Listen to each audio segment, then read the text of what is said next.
ಆತ್ಮೀಯ ವಿದ್ಯಾರ್ಥಿಗಳೇ, ನಾನು ಶ್ರೀ ಶಿವಾನಂದ ಹಾಲೋಳಿ, ಸಹಾಯಕ ಪ್ರಾಧ್ಯಾಪಕರು, ಅರ್ಥಶಾಸ್ತ್ರ ವಿಭಾಗ, ಸರ್ಕಾರಿ ಪ್ರಥಮ ದರ್ಜೆ ಕಾಲೇಜು ತೇಲ್ಸಂಗಿ.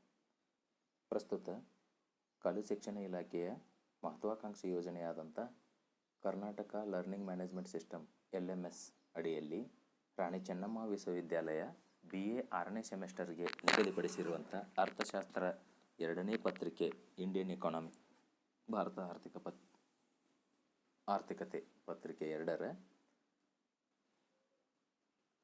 ಘಟಕ 2 ಅಗ್ರಿಕಲ್ಚರ್ ಡೆವಲಪ್ಮೆಂಟ್ ಕೃಷಿ ಅಭಿವೃದ್ಧಿ ಈ ಒಂದು ಘಟಕದಲ್ಲಿ ಮೊದಲ session importance of agriculture in Indian economy ಇದನ್ನು ಇವತ್ತಿನ ದಿನ ಚರ್ಚಿಸಲಿದ್ದೇನೆ. Yes, in the introduction part we have got the overall picture and overall importance of thinking behind the agricultural importance. Backbone of Indian economy. Agriculture is the backbone of Indian economy. Ever since India is a agriculture oriented country, still today most of the Indian people make their livelihood as the agriculture. That's why in sector-wise development, behind the development of industry and service sector, there is a backbone of Indian agriculture. That's why agriculture is the backbone of the Indian economy. Agriculture plays a vital role in the Indian economy as it has been source of livelihood for majority of population since long time. Agriculture sector provides employment to around 48.9% of Indian working population in the year of 2018. I think in the year of 2020, agriculture sector provides employment around 48% of Indian working population. Yes, ಭಾರತದ ಆರ್ಥಿಕತೆ ಬೆನ್ನೆಲುಬು ಅಂದರೆ ಕೃಷಿ ಅಂತ ಹೇಳ್ಬೋದು. ಇದು ಭಾರತದ ಆರ್ಥಿಕತೆಯ ಅಭಿವೃದ್ಧಿಯಲ್ಲಿ ಅತ್ಯಂತ ಮಹತ್ವದ ಪಾತ್ರವನ್ನು ವಹಿಸ್ತಾ ಇದೆ. ಏಕೆಂದರೆ ಬಹಳ ವರ್ಷಗಳಿಂದ ಭಾರತದ ಬಹುತೇಕ ಜನಸಂಖ್ಯೆಗೆ ಜೀವನೋಪಾಯಕ್ಕೆ ಆಧಾರವಾಗಿರುವಂಥದ್ದು ಕೃಷಿಯಾಗಿದೆ. 2018ರ ಅಂಕಿ ಸಂಖ್ಯೆಯಂತೆ ಭಾರತದ ಕಾರ್ಯನಿರತ ಜನಸಂಖ್ಯೆಯಲ್ಲಿ ವರ್ಕಿಂಗ್ ಪಾಪ್ಯುಲೇಷನ್ನಲ್ಲಿ 48.9% ಜನ ಕೃಷಿಯಲ್ಲಿ ನಿರತರಾಗಿದ್ದಾರೆ. ಇತ್ತೀಚಿನ ಒಂದು ಅಂಕಿ ಸಂಖ್ಯೆ ಅಂದರೆ 2020ರ ಅಂಕಿ ಸಂಖ್ಯೆಯನ್ನು ತೆಗೆದುಕೊಂಡಾಗ ಸುಮಾರು 48% ಜನಸಂಖ್ಯೆ ಭಾರತದಲ್ಲಿ ಕೃಷಿಯಲ್ಲಿ ತೊಡಗಿದ್ದು ಕಂಡು ಬರ್ತಾ ಇದೆ. Importance of agriculture in Indian economy. ಭಾರತದ ಆರ್ಥಿಕತೆಯಲ್ಲಿ ಕೃಷಿಯ ಮಹತ್ವವನ್ನು ನೋಡ್ತಾ ಹೋದರೆ India is a predominantly a country of villages and agriculture is a major occupation of many households. This sector has provided livelihood to majority of the population in India. Some of the points discussed in the following slides shows the importance of agriculture in Indian economy. Yes, Bharat ಅತಿ ಮುಖ್ಯವಾಗಿ ಹಳ್ಳಿಗಳ ದೇಶ. ಹಳ್ಳಿಗಳ ಮುಖ್ಯ ಉದ್ಯೋಗ ಕೃಷಿಯಾಗಿದೆ. ಈ ಹಳ್ಳಿಗಳಲ್ಲಿನ ಬಹುತೇಕ ಜನಸಂಖ್ಯೆಗೆ ಅತಿ ಮುಖ್ಯವಾಗಿ ಜೀವನೋಪಾಯ ಮಾರ್ಗವಾಗಿರುವುದು ಕೃಷಿಯಾಗಿದೆ. ನಿಮಗೆಲ್ಲ ಗೊತ್ತಿರುವಂತೆ ಭಾರತದ ಒಟ್ಟು ಜನಸಂಖ್ಯೆಯಲ್ಲಿ ಸರಿಸುಮಾರು 68% ಜನಸಂಖ್ಯೆ ಹಳ್ಳಿಗಳಲ್ಲಿ ವಾಸವಾಗಿದೆ. ಈ ಹಳ್ಳಿಗಳಲ್ಲಿ ವಾಸವಾಗಿರುವಂಥ ಜನಸಂಖ್ಯೆಗೆ ಪ್ರಧಾನ ಉದ್ಯೋಗನೇ ಕೃಷಿಯಾಗಿದೆ.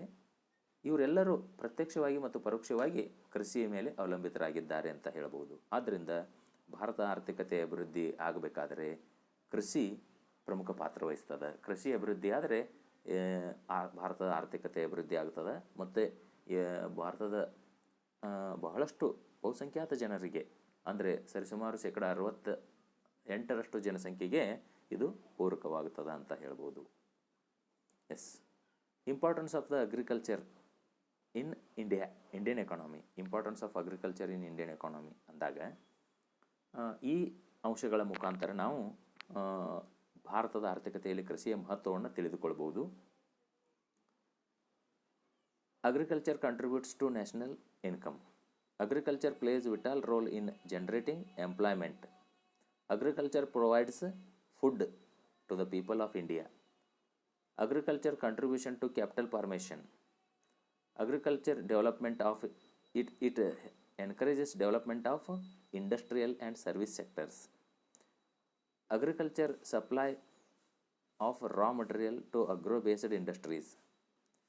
Agriculture helps to market for industrial products. It influence on internal and external trade and commerce. Agriculture contribute in government budget and it has greater competitive advantage, etc. These points are discussed in the next slides. Agriculture contributes to national income. It is the source of national income also. It contribution of agriculture during the first 2 decades towards the gross domestic product GDP ranged between 48 to 60%. In the year 2001 and 2002 and 2011 and 12, this agriculture contribute declined to only about 26% to 17%. Nowadays it comes under below 15% also, but it has very major shareholder of the GDP. Yes, ಮೊದಲ 2 ದಶಕಗಳಲ್ಲಿ, ಸ್ವಾತಂತ್ರ್ಯ ನಂತರದ ಮೊದಲ 2 ದಶಕಗಳಲ್ಲಿ ಭಾರತದ GDPಯಲ್ಲಿ ಕೃಷಿ ವಲಯದ ಪಾಲು ಶೇಕಡ 48ರಿಂದ 60ರವರೆಗೆ ಇದ್ದದ್ದನ್ನು ನಾವು ನೋಡ್ತೀವಿ. ನಂತರದ ದಿನಗಳಲ್ಲಿ ಅಂದರೆ 2002ರಿಂದ 2012ರವರೆಗಿನ ಒಂದು ಅಂಕಿ ಸಂಖ್ಯೆಯನ್ನು ನೋಡಿದಾಗ ಇದು ಕುಸಿತವಾಗ್ತಾ ಬಂದಿದೆ. ಅದು ಶೇಕಡ 26ರಿಂದ ಶೇಕಡ 17ರವರೆಗೆ, ಇತ್ತೀಚಿನ ದಿನಗಳಲ್ಲಂತೂ ಶೇಕಡ 15ರ ಒಳಗಡೆಗೆ ಬಂದದ್ದನ್ನು ಕೂಡ ನೋಡ್ಬೋದು. ಇಷ್ಟೆಲ್ಲ ಆದಾಗ್ಯೂ ಕೂಡ ನಾವು ಇದು ಕೈಗಾರಿಕೆ ಮತ್ತು ಸೇವಾ ವಲಯದ ಪ್ರಮಾಣ ಹೆಚ್ಚಾಗುತ್ತಾ ಬಂದಿದ್ದರಿಂದ ಇದರ ಪ್ರಮಾಣ ಕಡಿಮೆ ಆಗ್ತಾ ಬಂದದ್ದು ಗೋಚರವಾಗುತ್ತದೆ. ಆದರೆ ಆಹಾರ ಧಾನ್ಯಗಳ ಉತ್ಪಾದನೆಯ ಪ್ರಮಾಣವನ್ನು ನೋಡಿದಾಗ ಸ್ವತಂತ್ರ ನಂತರ ನಾವು ಆಹಾರ ಧಾನ್ಯಗಳನ್ನು ಆಮದು ಮಾಡಿಕೊಳ್ಳುವ ಪರಿಸ್ಥಿತಿಯಲ್ಲಿದ್ವಿ. ಆದರೆ ಇವತ್ತಿಗೆ ಭಾರತೀಯರ 130 ಕೋಟಿ ಜನಸಂಖ್ಯೆ ಆದಾಗ್ಯೂ ಕೂಡ ನಾವು ಆಹಾರ ಧಾನ್ಯಗಳಲ್ಲಿ ಬಹುತೇಕ ಸ್ವಾವಲಂಬಿಯಾಗಿದ್ದೇವೆ ಅಂತ ಹೇಳ್ಬೋದು. ಇದು ದೇಶದ ರಾಷ್ಟ್ರೀಯ ಆದಾಯ ಅಥವಾ ರಾಷ್ಟ್ರೀಯ ಉತ್ಪನ್ನದಲ್ಲಿ ಪ್ರಮುಖವಾದಂಥ ಸ್ಥಾನವನ್ನು ಹೊಂದಿದೆ ಅಂತ ಹೇಳ್ಬೋದು. ಇದನ್ನು ನಾವು 2017-18ನೇ ಸಾಲಿಗೆ ಇದರ GVA ಮೌಲ್ಯ, gross value added at the constant price ಅಂತ ನೋಡಿದಾಗ ಶೇಕಡ 17.1ರಷ್ಟು ಇದ್ದದ್ದನ್ನು ನೋಡ್ತೀವಿ. ಒಟ್ಟಾರೆಯಾಗಿ ರಾಷ್ಟ್ರೀಯ ಆದಾಯಕ್ಕೆ ಇದು ಅತ್ಯಂತ ಮಹತ್ವಪೂರ್ಣವಾದಂಥ ಕೊಡುಗೆಯನ್ನು ನಿರಂತರವಾಗಿ ನೀಡ್ತಾ ಬರ್ತಾ ಇದ್ದದನ್ನು ನೋಡ್ತಾ ಇದ್ದೀವಿ. That's why it is a very very important in Indian economic development. Second point is agriculture place vital role in generating employment. ಉದ್ಯೋಗ ಸೃಷ್ಟಿಯಲ್ಲಿ ಕೃಷಿ ಬಹುಮುಖ್ಯವಾದಂಥ ಪಾತ್ರವನ್ನು ವಹಿಸ್ತಾ ಇದೆ. 1950ರಿಂದಲೂ ಕೂಡ ಶೇಕಡ 75ಕ್ಕಿಂತ ಹೆಚ್ಚಿನ ಕಾರ್ಯನಿರತ ಜನಸಂಖ್ಯೆ ಇದರಲ್ಲಿ ಕೃಷಿ ವಲಯದಲ್ಲಿ ತೊಡಗಿದ್ದನ್ನು ನಾವು ನೋಡ್ತಾ ಬರ್ತೀವಿ. ಆದರೆ ಇತ್ತೀಚಿನ ದಿನಗಳಲ್ಲಿ 2018ರ ವೇಳೆಗೆ ಇದು ಶೇಕಡ 50ಕ್ಕೆ ಬಂದಿದೆ. ಅಂದರೆ ಇದು ಉದ್ಯೋಗ ಸೃಷ್ಟಿಯಲ್ಲಿ ಹಿಂದೆ ಬಿದ್ದಿದೆ ಅನ್ನೋದಕ್ಕಿಂತ ಜನರು ಇದರಿಂದ ಇಲ್ಲಿ ಮರೆಮಾಚಿದ ನಿರುದ್ಯೋಗ ಉಂಟಾಗ್ತಾ ಇರುವುದನ್ನು ಗಮನಿಸಿ ರಚನಾತ್ಮಕ ಕ್ರಮಗಳ ಮೂಲಕ ಈ ಜನತೆ ಉದ್ಯಮ ಮತ್ತು ಸೇವಾ ಕ್ಷೇತ್ರಕ್ಕೆ ವರ್ಗಾವಣೆ ಆಗಿರೋದನ್ನು ನಾವು ನೋಡ್ತಾ ಹೋಗ್ತೇವೆ. ಒಟ್ಟಾರೆಯಾಗಿ ಇವತ್ತಿಗೂ ಕೂಡ ಭಾರತದ ಶೇಕಡ ಅರ್ಧದಷ್ಟು ಕಾರ್ಯನಿರತ ಜನಸಂಖ್ಯೆ ಕೃಷಿ ವಲಯದಲ್ಲಿ ತೊಡಗಿರುವುದನ್ನು ನಾವು ನೋಡ್ತೀವಿ. ಆದ್ದರಿಂದ ಉದ್ಯೋಗ ಸೃಷ್ಟಿಯಲ್ಲಿ ಇದು ಕೃಷಿ ವಲಯ ಅತ್ಯಂತ ಮಹತ್ವದ ಪಾತ್ರವನ್ನು ವಹಿಸ್ತದೆ ಅಂತ ಹೇಳ್ಬೋದು. ಆದ್ದರಿಂದ ಇದು ಅತ್ಯಂತ ಮಹತ್ವವಾದುದು. ಇನ್ನು provides food to Indian population. Agriculture makes provision for food for the every increasing population. It can be stated that the income elasticity of demand for food is very high in developing countries. Yes, ಭಾರತ ಜನಸಂಖ್ಯೆಯಲ್ಲಿ ತೀವ್ರಗತಿಯಿಂದ ಹೆಚ್ಚಾಗುತ್ತಿದ್ದರೂ ಕೂಡ ಹೆಚ್ಚಾಗುತ್ತಿರುವ ಜನಸಂಖ್ಯೆಗೆ ಅಗತ್ಯವಾದ ಆಹಾರ ಧಾನ್ಯಗಳನ್ನು ಪೂರೈಕೆ ಮಾಡುವಲ್ಲಿ ಕೃಷಿ ಪ್ರಮುಖ ಪಾತ್ರವನ್ನು ವಹಿಸುತ್ತದೆ. ಇದು ಜನರಿಗೆ ಅಗತ್ಯವಿರುವ ಆಹಾರ ಧಾನ್ಯಗಳನ್ನು, ತರಕಾರಿ, ಹಣ್ಣುಗಳು, ಮಸಾಲೆ ಪದಾರ್ಥಗಳು, ಎಣ್ಣೆ ಕಾಳುಗಳು ಮೊದಲಾದವುಗಳನ್ನು ಪೂರೈಸುವ ಮೂಲಕ ವಿಶೇಷ ಸ್ಥಾನವನ್ನು ಹೊಂದಿದೆ. ನಾವು ಕೈಗಾರಿಕೆಗಳಲ್ಲಿ ಆಹಾರ ಧಾನ್ಯಗಳನ್ನು ಬೆಳೆಯೋದಕ್ಕಾಗೋದಿಲ್ಲ. ಆದ್ದರಿಂದ ಕೃಷಿ ತನ್ನದೇ ಆದಂಥ ಮಹತ್ವವನ್ನು ಒಳಗೊಂಡಿದೆ. ಜನಸಂಖ್ಯೆ ಹೆಚ್ಚಳವಾದಂತೆ ಎಲ್ಲರಿಗೂ ಆಹಾರ ಧಾನ್ಯವನ್ನು ಒದಗಿಸುವುದು ಅತ್ಯಂತ ಮಹತ್ವವಾದದ್ದು. ಇದು 1950-51ರಲ್ಲಿ 50.8 ಮಿಲಿಯನ್ ಟನ್ಗಳಿಂದ 2017-18ನೇ ಸಾಲಿಗೆ 284.8 ಮಿಲಿಯನ್ ಟನ್ಗಳಷ್ಟು ಆಹಾರ ಧಾನ್ಯ ಹೆಚ್ಚಳವಾಗಿದ್ದನ್ನು ನಾವು ನೋಡ್ತೀವಿ. ಇಷ್ಟೊಂದು ಜನಸಂಖ್ಯೆಗೆ, ಅಗಾಧ ಪ್ರಮಾಣದ ಜನಸಂಖ್ಯೆಗೆ ಆಹಾರವನ್ನು ಒದಗಿಸಬೇಕಾದ್ರೆ ಕೃಷಿ ಅತ್ಯಂತ ಮಹತ್ವವಾದುದು. ಒಂದು ವೇಳೆ ಇದರ ಕೊರತೆ ಆದರೆ ನಾವು ಆಹಾರಕ್ಕಾಗಿ ಹಾಹಾಕಾರವನ್ನು ಉಂಟಾಗುವಂಥ ಒಂದು ಸಾಧ್ಯತೆ ಇದೆ. ಆದ್ದರಿಂದ ಆಹಾರ ಧಾನ್ಯ ಒದಗಿಸುವಂಥ ಅತ್ಯಂತ ಮಹತ್ವದ ಕಾರ್ಯವನ್ನು ನಮ್ಮ ಕೃಷಿ ವಲಯ ಒದಗಿಸ್ತಾ ಇದೆ. That's why it is a very very important. Then fourth one, contribution to capital formation. Since agriculture happens the largest industry in developing country like India, it plays an important role in pushing up the rate of capital formation. ಇದು ಬಂಡವಾಳ ಸಂಚಯನದಲ್ಲಿ ತನ್ನದೇ ಆದಂಥ ಕೊಡುಗೆಯನ್ನು ನೀಡ್ತಾ ಇದೆ. ಯಾವ ರೀತಿ ಅಂದರೆ, ಈ ವಲಯದಲ್ಲಿ ತೊಡಗಿರ್ತಕ್ಕಂಥ ಜನಸಂಖ್ಯೆ ತಾವು ಕೂಡ ತಮ್ಮ ಉಳಿತಾಯದ ಅಲ್ಪ ಭಾಗವನ್ನು ಬಂಡವಾಳದ ರೂಪದಲ್ಲಿ ತೊಡಗಿಸಿದಾಗ ಅದು ದೇಶದಲ್ಲಿ ಬಂಡವಾಳ ಸಂಚಯನದ ಪಾತ್ರದಲ್ಲಿ ಪ್ರಮುಖ ಪಾತ್ರವನ್ನು ವಹಿಸ್ತದೆ. ಯಾಕೆಂದರೆ ಈ ಕೃಷಿ ವಲಯದಲ್ಲಿ ತೊಡಗಿರ್ತಕ್ಕಂಥ ಜನಸಂಖ್ಯೆನೇ 50% ಇದ್ದಾಗ ಇವರು ಅಲ್ಪ ಪ್ರಮಾಣದಲ್ಲಿ ಕೂಡಿಸಿದರೂ ಕೂಡ ಗರಿಷ್ಠ ಪ್ರಮಾಣದ ಬಂಡವಾಳ ಸಂಚಯನವಾಗುತ್ತದೆ. ಆದ್ದರಿಂದ ಭಾರತದ ಕೈಗಾರಿಕಾ ಅಭಿವೃದ್ಧಿಗೆ, ಸೇವಾ ವಲಯದ ಪ್ರಗತಿಗೆ, ಮೂಲಭೂತ ಸೌಕರ್ಯಗಳ ಪ್ರಗತಿಗೆ ಬೇಕಾದಂಥ ಬಂಡವಾಳ ಸಂಚಯನ ಗರಿಷ್ಠ ಪ್ರಮಾಣದಲ್ಲಿ ದೊರೆಯುವುದು ಈ ವಲಯದಿಂದ. ಆದ್ದರಿಂದ ಇದು ಅತ್ಯಂತ ಮಹತ್ವವಾದಂಥ, ಭಾರತದ ಆರ್ಥಿಕತೆ ಅಭಿವೃದ್ಧಿಗೆ ಅತ್ಯಂತ ಮಹತ್ವವಾದಂಥ ಕೊಡುಗೆಯನ್ನು ನೀಡ್ತಾ ಇದೆ. ಇನ್ನು 5ನೇದಾಗಿ, development of industrial and service sector. Yes, ಕೃಷಿ ಅಭಿವೃದ್ಧಿ ರಾಷ್ಟ್ರದಲ್ಲಿ ವ್ಯಾಪಾರ, ವಾಣಿಜ್ಯ, ಸಾರಿಗೆ, ಸಂಪರ್ಕ, ಬ್ಯಾಂಕಿಂಗ್, ವಿಮೆ, ಕೈಗಾರಿಕೆ ಮೊದಲಾದವುಗಳ ವಿಸ್ತರಣೆಗೆ ಕಾರಣವಾಗುತ್ತದೆ. ಈ ಮೂಲಕ ರಾಷ್ಟ್ರದ ಉದ್ಯಮ ವಲಯ ಮತ್ತು ಸೇವಾ ವಲಯದ ಬೆಳವಣಿಗೆಗೆ ಸೂಕ್ತವಾದ ವೇದಿಕೆಯನ್ನು ಕೃಷಿಯು ನಿರ್ಮಾಣ ಮಾಡ್ತದೆ ಅಂತ ಹೇಳ್ಬೋದು. ಇಲ್ಲಿ ಬಹಳಷ್ಟು ಕೃಷಿ ಆಧಾರಿತ ಕೈಗಾರಿಕೆಗಳು ಅವುಗಳಿಗೆ ಕಚ್ಚಾ ಸರಕುಗಳನ್ನು ಒದಗಿಸುವುದರ ಮುಖಾಂತರ ಮತ್ತು ಆ ಕೈಗಾರಿಕೆಗಳಿಗೆ ಮಾರುಕಟ್ಟೆಯನ್ನು ಒದಗಿಸುವುದರ ಮುಖಾಂತರ ಮತ್ತು ಸೇವಾ ವಲಯದ ಬ್ಯಾಂಕಿಂಗ್ ಮತ್ತು ಸಾರಿಗೆ ಸಂಪರ್ಕ, ವಿಮೆ ಮುಂತಾದ ವಲಯಕ್ಕೆ, ವ್ಯಾಪಾರ ವಾಣಿಜ್ಯ ವಲಯಕ್ಕೆ ಮಾರುಕಟ್ಟೆಯನ್ನು ಒದಗಿಸುತ್ತದೆ, ಪೂರೈಕೆಯನ್ನು ಮಾಡುವ ಮೂಲಕ ಇವುಗಳ ಎರಡರ ಅಭಿವೃದ್ಧಿಗೆ ಬಹುಮುಖ್ಯವಾದಂಥ ಪಾತ್ರ ಈ ಡ್ರೈವಿಂಗ್ ಫೋರ್ಸ್ ಆದಂಥ ಅಗ್ರಿಕಲ್ಚರ್ ಸೆಕ್ಟರ್ ಅಂತ ಹೇಳ್ಬೋದು. Agriculture sector provides raw materials for industries and also provides manpower, labor to both industrial and service sector. Directly or indirectly, agriculture sector leads to the development of industrial and service sectors, and it provides markets also. Yes, that's why it is a very very important for Indian economic development. Then 6th one, supply of raw material to agro-based industries. Yes, agriculture supplies raw materials to various agro-based industries like sugar, jute, cotton for textile industries and vanaspati industries, etc. This one is very important role in a developing of agro-based industries. ನೋಡಿ, ಕೈಗಾರಿಕೆಗಳಿಗೆ ಕಚ್ಚಾ ವಸ್ತುಗಳನ್ನು ಪೂರೈಸುವ ಮೂಲಕ ಕೈಗಾರಿಕಾ ಕ್ಷೇತ್ರದ ಬೆಳವಣಿಗೆಗೆ ವಿಶೇಷವಾದಂಥ ಕೊಡುಗೆಯನ್ನು ನೀಡ್ತಾ ಇದೆ.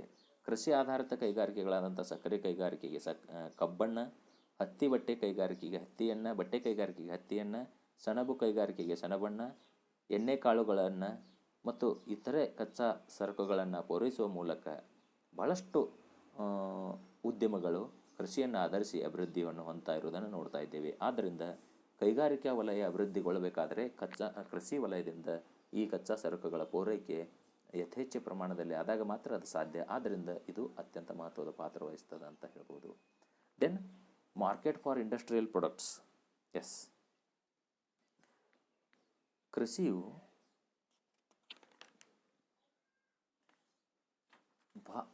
ಭಾರತದಲ್ಲಿನ ಕೈಗಾರಿಕಾ ವಲಯದ ಉತ್ಪನ್ನಕ್ಕೆ ಮಾರುಕಟ್ಟೆಯನ್ನು ಒದಗಿಸ್ತದೆ ಅಂತ ಹೇಳ್ಬೋದು. After green revolution, the purchasing power of the large farmers increased due to their enhanced income and negligible tax burden. This has extended market for industrial products. ನೋಡಿ, ಭಾರತದ ಕೃಷಿ ಹೆಚ್ಚಿನ ದಿನಗಳಲ್ಲಿ ಬಹಳಷ್ಟು ಯಾಂತ್ರೀಕರಣಗೊಳ್ತಾ ಇದೆ. ಈ ರೀತಿ ಯಂತ್ರಗಳ ಖರೀದಿ ಇರಬಹುದು, ರಾಸಾಯನಿಕ ಗೊಬ್ಬರಗಳ ಒಂದು ಬಳಕೆ ಇರಬಹುದು, ಮತ್ತು ಬೀಜ ಗೊಬ್ಬರಗಳ ಬಳಕೆ ಇರಬಹುದು, ಮತ್ತು ಈ ಮುಂತಾದ ಕಾರ್ಯಗಳಿಗೋಸ್ಕರ ಬಹಳಷ್ಟು, ಅದರಲ್ಲೂ ಹಸಿರು ಕ್ರಾಂತಿಯ ನಂತರ ಭಾರತದಲ್ಲಿನ ರೈತರುಗಳು ಗರಿಷ್ಠ ಪ್ರಮಾಣದಲ್ಲಿ ಈ ಒಂದು ಕೈಗಾರಿಕೆಗಳಿಗೆ ಮಾರುಕಟ್ಟೆಯನ್ನು ಒದಗಿಸಿದ್ದಾರೆ. ಇವರಿಗೆ ತೆರಿಗೆಯ ಹೊರೆ ಕೂಡ ಕಡಿಮೆ. ಭಾರತದಲ್ಲಿ ಕೃಷಿ ಉತ್ಪಾದನೆಗೆ ತೆರಿಗೆ ರಹಿತವಾಗಿದ್ದು ತಾವೆಲ್ಲರಿಗೂ ಗೊತ್ತಿರ್ತಕ್ಕಂಥ ವಿಚಾರ. ಈ ರೀತಿ ಕೈಗಾರಿಕಾ ಉತ್ಪನ್ನಗಳಿಗೆ ಬಹುದೊಡ್ಡ ಮಾರುಕಟ್ಟೆಯನ್ನು ಕೃಷಿ ವಲಯ ಒದಗಿಸಿಕೊಟ್ಟು ಇದು ಭಾರತದ ಕೈಗಾರಿಕಾ ಅಭಿವೃದ್ಧಿಗೆ ಪೂರಕವಾಗಿದೆ ಅಂತ ಹೇಳ್ಬೋದು. 8ನೇದಾಗಿ, influence on internal and external trade and commerce. Agriculture has greater influence on internal and external trade. Internal trade in food grains and other agriculture products helps in the expansion of service sector. External trade brings about foreign exchange earnings to the country. ಇಲ್ಲಿ ವಿದೇಶಿ ಆಹಾರ ಧಾನ್ಯಗಳ ಆಂತರಿಕ ವ್ಯಾಪಾರ ಮತ್ತು ವಿದೇಶಿಗಳಿಗೆ ರಫ್ತು ಮಾಡುವಂಥ ಒಂದು ಕಾರ್ಯದಿಂದಾಗಿ, ಕೃಷಿ ಉತ್ಪನ್ನಗಳ ರಫ್ತಿನ ಕಾರ್ಯದಿಂದಾಗಿ ಸೇವಾ ಕ್ಷೇತ್ರದ ವಿಸ್ತರಣೆಗೆ ಇದು ಸಹಾಯಕವಾಗ್ತದೆ. ಇದರ ಮೂಲಕ ಇದು ವಿದೇಶಿ ವಿನಿಮಯವನ್ನು ಗಳಿಕೆಯನ್ನು ಕೂಡ ಮಾಡ್ತದೆ ಅಂತ ಹೇಳ್ಬೋದು. ಈ ಕಾರಣದಿಂದ ಒಟ್ಟಾರೆಯಾಗಿ ಒಂದು ಸೇವಾ ವಲಯದ ವಿಸ್ತರಣೆಗೆ, ಆಂತರಿಕ ಮತ್ತು ಬಾಹ್ಯ ವಾಣಿಜ್ಯ ವಿಸ್ತರಣೆಗೆ ಇದು ಅತ್ಯಂತ ಪೂರಕವಾಗಿದ್ದು ಭಾರತ ಆರ್ಥಿಕ ಅಭಿವೃದ್ಧಿಗೆ ತನ್ನದೇ ಆದಂಥ ಕೊಡುಗೆಯನ್ನು ನೀಡುತ್ತದೆ ಅಂತ ಹೇಳ್ಬೋದು. ಇನ್ನು 9ನೇದಾಗಿ, contribution in government budget. 9th one, contribution in government budget. Governments earns huge revenue from agriculture and its allied activities like cattle rearing, animal husbandry, poultry farming, fishing, etc. Right from the first 5-year plan, agriculture is considered as the prime revenue collecting sector for the both central and state budgets. ನೋಡಿ, ಬಹಳ ದಿನಗಳಿಂದಲೂ ಕೂಡ ಕೃಷಿ ಮತ್ತು ಅದರ ಸಂಬಂಧಿತ ಚಟುವಟಿಕೆಗಳಾದಂಥ ಪಶುಪಾಲನೆ, poultry farming, ಮೀನುಗಾರಿಕೆ, ಈ ಮುಂತಾದ ಪೂರಕ ಚಟುವಟಿಕೆಗಳಿಂದಲೂ ಕೂಡ ಕೃಷಿಗೆ ಇದು ಗರಿಷ್ಠ ಮಟ್ಟದ ಇದರ ಮುಂಗಡ ಪತ್ರಕ್ಕೆ ಕೊಡುಗೆಯನ್ನು ನೀಡುವುದನ್ನು ಗುರುತಿಸಲಾಗಿದೆ. ಇದೊಂದು ಚಾಲಕ ಶಕ್ತಿ ಅಂತ ಹೇಳ್ಬೋದು. ಆದ್ದರಿಂದಲೇ ಈ ಕೇಂದ್ರ ಮತ್ತು ರಾಜ್ಯ ಬಜೆಟ್ಗಳಿಗೆ ಇದು ಗರಿಷ್ಠ ಪ್ರಮಾಣದಲ್ಲಿ ಆದಾಯವನ್ನು ತಂದುಕೊಡುವಂಥ ಕ್ಷೇತ್ರ ಅಂತ ಗುರುತಿಸಲಾಗಿದೆ. 10th one, greater competitive advantages. Indian agriculture has a cost of advantage in several agriculture commodities because of low labor costs. ಭಾರತದ ಕೃಷಿ ಒಂದು ಅತ್ಯಂತ ಅನುಕೂಲವನ್ನು ಹೊಂದಿದೆ. ಯಾವ ರೀತಿ ಅಂದರೆ, ಇಲ್ಲಿ ಅತ್ಯಂತ ಕಡಿಮೆ ವೆಚ್ಚದಲ್ಲಿ ಕಾರ್ಮಿಕರು ದೊರೆಯೋದರಿಂದ ವಿದೇಶಗಳಿಗೆ ಹೋಲಿಸಿದಾಗ ಇದು ಅತ್ಯಂತ ಗರಿಷ್ಠ ಪ್ರಮಾಣದ ಸ್ಪರ್ಧಾತ್ಮಕ ಅನುಕೂಲತೆಯನ್ನು ಹೊಂದಿರುವುದನ್ನು ನಾವು ನೋಡ್ತೀವಿ. ಎಸ್, ಒಟ್ಟಾರೆಯಾಗಿ ಕೃಷಿ ವಲಯ ಭಾರತದ ಆರ್ಥಿಕ ಅಭಿವೃದ್ಧಿಯಲ್ಲಿ ಒಂದು ಬೆನ್ನೆಲುಬಾದ ರೀತಿಯಲ್ಲಿದ್ದು ಗರಿಷ್ಠ ಪ್ರಮಾಣದ ಒಂದು ಆರ್ಥಿಕ ಅಭಿವೃದ್ಧಿಗೋಸ್ಕರ ಸಹಾಯವನ್ನು ಮಾಡ್ತದ ಅಂತ ಹೇಳ್ಬೋದು. 11ನೇ ಪಂಚವಾರ್ಷಿಕ ಯೋಜನೆಗೆ ಕೃಷಿ ಸಂಬಂಧಿತ ವಲಯದ ಕೊಡುಗೆ GDPಯಲ್ಲಿ 15.2%, ಇದರ ಕೊಡುಗೆ 16.1%. ಆಹಾರ ಉತ್ಪಾದನೆ 1950-51ರಲ್ಲಿ 52 ಮಿಲಿಯನ್ ಟನ್ನಿಂದ 2018ಕ್ಕೆ 84.8 ಮಿಲಿಯನ್ ಟನ್ಗಳಿಗೆ ಹೆಚ್ಚಾಗಿದ್ದನ್ನು ನಾವು ನೋಡ್ತೀವಿ. ಈ ರೀತಿ ಭಾರತದ ಕೃಷಿಯು ರಾಷ್ಟ್ರದಲ್ಲಿ ವ್ಯಾಪಾರ, ವಾಣಿಜ್ಯ, ಸಾರಿಗೆ, ಸಂಪರ್ಕದ ಅಭಿವೃದ್ಧಿಗೆ ಪ್ರಮುಖವಾದಂಥ ಪಾತ್ರವನ್ನು ವಹಿಸುತ್ತಾ ಭಾರತ ಆರ್ಥಿಕ ವ್ಯವಸ್ಥೆ ಬೆನ್ನೆಲುಬು ಎಂದು ಪರಿಗಣಿಸಲ್ಪಟ್ಟಿದೆ. As a backbone of Indian economy, agriculture has been an important source of food, employment, livelihood, etc. and also plays a vital role in the development of industrial and service sectors of the Indian economy. Yes, ಈ ರೀತಿ ನಾವು ಭಾರತದ ಆರ್ಥಿಕ ಅಭಿವೃದ್ಧಿಯಲ್ಲಿ ಕೃಷಿ ಯಾವ ರೀತಿಯ ಒಂದು ಕೊಡುಗೆಯನ್ನು ನೀಡ್ತಾ ಇದೆ ಅನ್ನೋದನ್ನು ನಾವು ಈ 10 ಹಲವು ಅಂಶಗಳ ಮುಖಾಂತರ, ಅಂದರೆ ರಾಷ್ಟ್ರೀಯ ಆದಾಯದ ಮೂಲ, ಆಹಾರದ ಪೂರೈಕೆಯ ಆಹಾರದ ಪೂರೈಕೆಯನ್ನು ಮಾಡುವಿಕೆ, ಉದ್ಯೋಗ ನಿರ್ಮಾಣದ ಪ್ರಮುಖ ಮೂಲ, ಕೈಗಾರಿಕೆಗಳ ಕಚ್ಚಾ ವಸ್ತುಗಳನ್ನು ಪೂರೈಕೆ ಮಾಡುವಿಕೆ, ವಿದೇಶಿ ವ್ಯಾಪಾರಕ್ಕೆ ಕೊಡುಗೆಯನ್ನು ನೀಡುವಂಥದ್ದು, ಮುಂಗಡ ಪತ್ರದ ಮೇಲೆ ಪ್ರಭಾವ ಬೀರುವಂಥದ್ದು, ಸೇವಾ ಮತ್ತು ಕೈಗಾರಿಕಾ ವಲಯದ ವಿಸ್ತರಣೆ ಇರ್ಬೋದು, ಮತ್ತು ಈ ಮುಂತಾದ ಅಂಶಗಳ ಮುಖಾಂತರ ಭಾರತ ಆರ್ಥಿಕ ಅಭಿವೃದ್ಧಿಯಲ್ಲಿ ಕೃಷಿಯು ಅತ್ಯಂತ ಪ್ರಮುಖ ಪಾತ್ರವನ್ನು ವಹಿಸ್ತಿದೆ ಅಂತ ತಿಳಿಸ್ತಾ ಈ ಸೆಷನ್ನವನ್ನು ಇಲ್ಲಿಗೆ ಮುಕ್ತಾಯಗೊಳಿಸ್ತಾ ಇದ್ದೇನೆ. ಹೆಚ್ಚಿನ ಮಾಹಿತಿಗಾಗಿ ಇದೇ ಸೆಷನ್ನ ಒಂದು ಈ ಕಂಟೆಂಟನ್ನು ನೋಡ್ಬೋದು ಮತ್ತು ರೆಫರೆನ್ಸ್ ಅನ್ನು ನೋಡಿಕೊಂಡು ತಾವೆಲ್ಲರೂ ಹೆಚ್ಚಿನ ಒಂದು ಅಧ್ಯಯನವನ್ನು ಮಾಡಬೇಕಂತ ವಿದ್ಯಾರ್ಥಿಗಳಲ್ಲಿ ಕೇಳ್ಕೊಳ್ತಾ ಈ ಸೆಷನ್ನನ್ನು ಮುಕ್ತಾಯಗೊಳಿಸ್ತಾ ಇದ್ದೇನೆ. ನಮಸ್ಕಾರಗಳು.